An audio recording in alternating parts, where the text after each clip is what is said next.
Well, good morning, everyone. Take your Bibles to Revelation chapter number 3, and we're in highlight number 209, or promise number 209, and it's found in Revelation 3:12. And let me go ahead and give you the promise. God promises that for those who overcome, they will become pillars in His temple forever. And so we have this beautiful promise given in a very specific place. In fact, this is the 7 letters to the churches found in the book of Revelation. This particular passage is found in the description of the church of Philadelphia, the one that has no bad things said about what they were doing, no correction. There's only this encouragement and this press to keep on doing what you've been doing, no matter what you experience. In fact, as I read the verse to you, I just want you to understand that there's a part of this passage that seems to state that it's not that easy to do what they're doing. The times are not necessarily good for this. They just happen to be faithful in living the way God would have them live. In fact, let me read you the verse, chapter number 3, verse number 12 in the book of Revelation.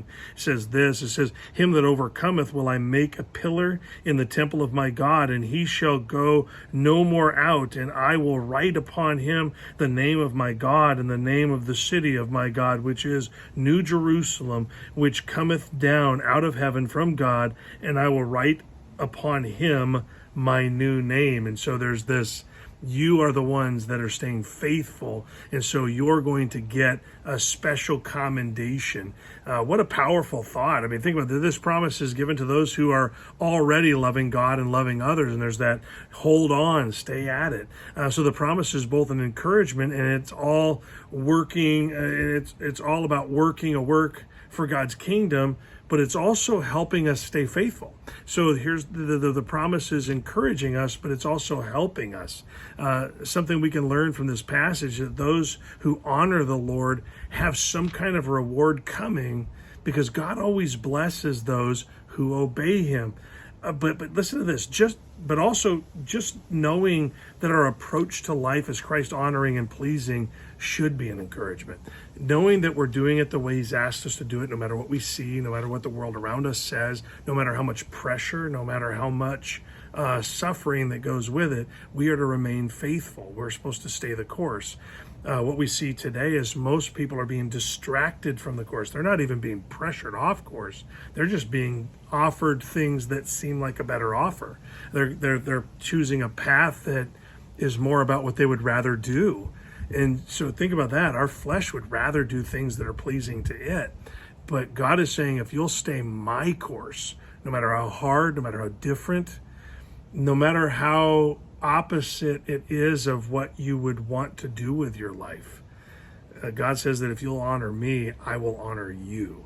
And so we need to obey him. And the verse before this doesn't, the verses before this doesn't reveal an easy time to be totally Christ focused. In fact, it appears to be a very tempting time.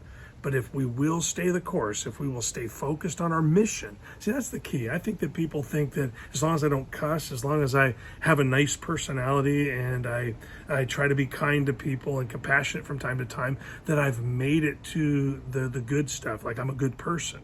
But our goal is not necessarily just to be a good person. Our goal is to be a godly person who is doing God's things.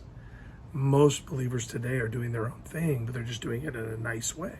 And so God is not, his ultimate goal is not that we just be nice. His ultimate goal is that we would be like him, that we would be sacrificial, that we would turn our backs on the way the world operates, and we would turn our focus totally on him and be about his work. And so let there be an encouragement to you. You might be doing really well at being kind, but are you doing the Lord's will? Are you doing the Lord's work? Let there be an encouragement to you, because if you will, God promises that he will be using you in a very specific way, and you will be blessed. Have a great day.